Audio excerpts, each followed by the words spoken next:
Los refrigerantes actuales los dividimos en 4 grupos. Uno de ellos son los compuestos puros. Los compuestos puros son los gases refrigerantes que solamente tienen un solo tipo de moléculas. Tal es el caso del R11, del R12, del R134A. Las fugas en un sistema de refrigeración no alteran su composición. De ahí siguen las mezclas azeotrópicas. Las mezclas azeotrópicas se componen de 2 moléculas. También tienen la misma composición en fase líquida que en fase gaseosa. Las fugas no alteran su composición. Y aquí empiezan en el número 5, la serie 500, el de 501, 502. Los terceros son las mezclas azeotrópicas. Aquí aparece el número 4 y aquí ya están formados por 2 o más tipos de moléculas. Y aquí las fugas se alteran su composición. Los ejemplos que tenemos, el R401, 401B, 409A. Los cuartos son las mezclas casi azeotrópicas. Aquí, a diferencia de las azeotrópicas, es que el deslizamiento de temperatura que tienen es muy pequeño. ¿Qué es el deslizamiento? Tenemos aquí en nuestra gráfica el punto de burbuja y el punto de rocío. Nosotros estamos acostumbrados a trabajar con gases como el R134A, que son compuestos puros y que no varían la temperatura durante el proceso de evaporación, a diferencia de las mezclas azeotrópicas, que sí se separan, tienen una variación y a eso nosotros le llamamos deslizamiento de temperatura. Son gases que no trabajan a temperatura constante debido a que es una mezcla. Son 3 gases refrigerantes independientes uno del otro, y entonces por eso tenemos el deslizamiento de temperatura, que generalmente lo vamos a tener en la parte del inicio del arranque del sistema de refrigeración. Conforme se va estableciendo la temperatura, este deslizamiento tiende a disminuirse. Aquí tenemos, por ejemplo, una de las láminas. Imagínense que son 3 cilindros de gas refrigerante. Uno de ellos es el 134A, el siguiente es el R507, el siguiente es el R409A. El 134A solamente tiene un solo tipo de moléculas, por eso solamente tiene un solo color. El R507 tiene de 2 tipos, pero aquí se separan en pares. Por eso cuando presenta fugas en un sistema de refrigeración, no se nos altera la composición. Y el R409A, este tiene ya 3, pero son 3 gases refrigerantes independientes uno del otro. Si llegamos a tener fugas, su composición una es en fase líquida y su composición es diferente en fase gaseosa.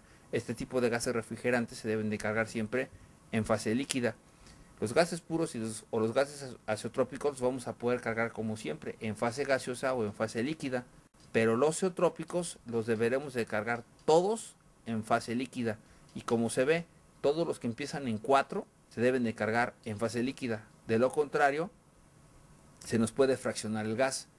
De hecho, cuando cargamos este tipo de gases refrigerantes, la recomendación es que le coloquemos un pivote en la válvula de carga para que nos sirva como elemento de expansión y nos ayude a amortiguar un poco la presencia de refrigerante líquido que vamos a estar cargando al sistema, ya que esta nos puede ocasionar que se nos desplace el aceite del cárter del compresor y se nos atore en nuestro equipo por inundación, o si lo hacemos muy rápido podemos ocasionar hasta un golpe de líquido en el compresor, dañándolo. ¿De dónde vienen los números? Fíjense, las letras mayúsculas que empiecen ustedes a observar en los gases refrigerantes nos van a denotar una mezcla, y en cambio la letra minúscula nos va a decir que es un gas puro y además pertenece a la familia de los isómeros. La serie 400, estamos en presencia de una mezcla isotrópica y la deberemos de cargar en fase líquida. La serie 500 se puede cargar en fase gaseosa o en fase líquida, como el caso del 502. ¿De dónde vienen esos números? De ASHRAE.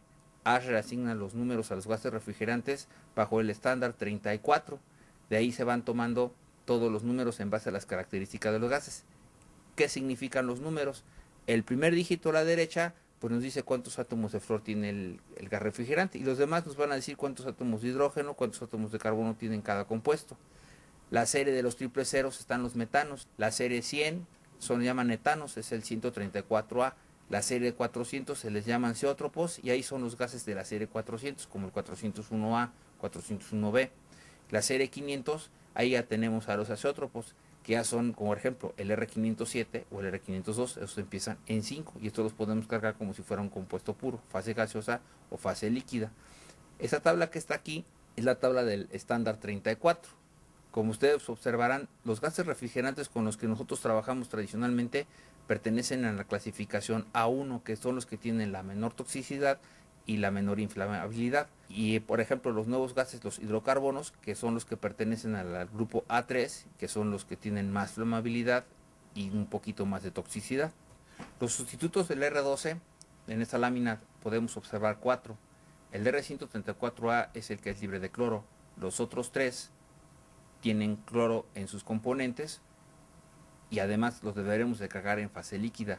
El 401A y el 401B se lubrican con aceite aquilbenceno, 409A se lubrica con aceite mineral o con aceite aquilbenceno y el 134A lo deberemos lubricar con aceite poliéster.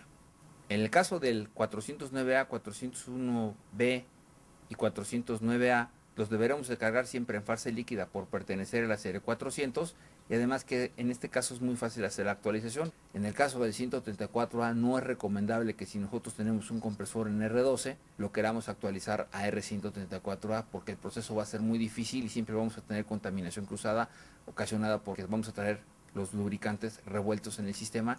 Podemos ocasionar que nuestro compresor se nos desviele.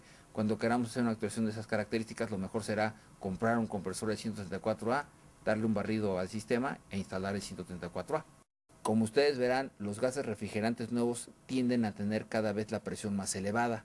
Por eso siempre que hagamos una actualización tenemos que tomar siempre como referencia nuestra hoja de seguridad de los gases refrigerantes, debido a que, por ejemplo, aquí ven en el caso del 409A, la presión ya se eleva demasiado. Nosotros arrancamos en una actualización de R2 a 157 psi y podemos terminar en 197 si le metemos el 409A. Por eso la recomendación es siempre tratar de buscar, leer en nuestra hoja de seguridad cuál es el gas que nos va a ocasionar el mejor efecto parecido al que tenemos con el R12 para hacer nuestra sustitución. En el caso del 502, aquí tenemos un poquito más de opciones. Al igual tenemos nuestras mezclas 402A, 402B, 408A, que podemos lubricarlos con aceite alquilbenceno. El 408A lo podremos lubricar con aceite alquilbenceno o aceite mineral. Y en el caso del 404A y el 507, estos gases, por ser libres de cloro, los tendremos que lubricar con lubricante poliéster. El 404 es una mezcla azeotrópica que lo tendremos que cargar siempre en fase líquida y el 507 lo vamos a poder manejar como si fuera 502. Lo vamos a poder cargar en fase gaseosa o en fase líquida.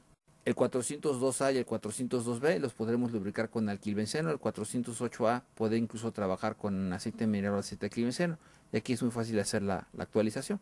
Como en el caso anterior, los gases nuevos tienden a trabajar cada vez con la presión más elevada. Por ejemplo, si estamos sustituyendo de 502 por un gas nuevo, fíjense, pasamos de 282, con 404A estaremos en 311, con el 507 ya estaremos arriba en 321, ya todos los gases nuevos tienden a subir la presión de la descarga.